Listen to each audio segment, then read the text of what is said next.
আজকে শীতের সকালটা শুরু হলো গরম গরম আদা চা দিয়ে। তোমাদেরকে তো আগেই বলেছি আমার ননদের ছেলে ও মেয়ে এসছে, তো ওরা সকালে চা খায়, আমরা তো চা খাই না। তো যেহেতু ওরা খায় তো আমি তাই বানিয়ে নিলাম সকলের জন্য আদা চা। এরপরে আমার বর নিয়ে এলো পরোটা তরকারি, বাইরে থেকে কিনেই এনেছে। আর তরকারিটা এত খারাপ ছিল যে কি বলবো, এখনকার দিনে না সেই মতো আর তরকারি পাই না। যখন আমরা ছোট ছিলাম, বিশেষ করে শীতকালে দোকানে গিয়ে যখন পরোটা খেতাম না, তখন তার তরকারিটা এত সুন্দর বানাতো, ফুলকপি মটরশুঁটি বাঁধাকপি নানান ধরনের সবজি দিয়ে তরকারি বানাতো, খেতে আলাদাই একটা স্বাদ ছিল।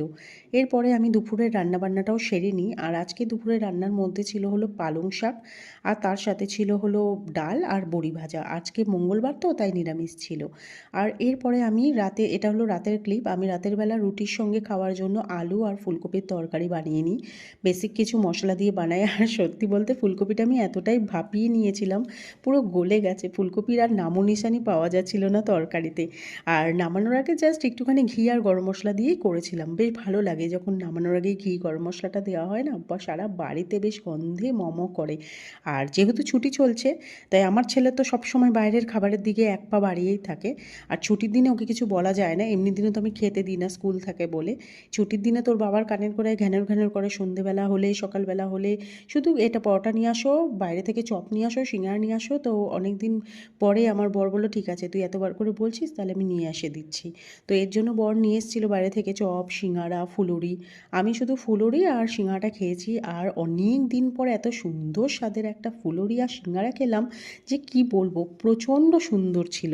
সে মানে ফুলুরির তরকারিটা, মানে ফুলুরির যে বেসটা এত সুন্দর ছিল বেসনের, আর চপ মানে সিঙ্গারার বেসটাও খুব সুন্দর ছিল।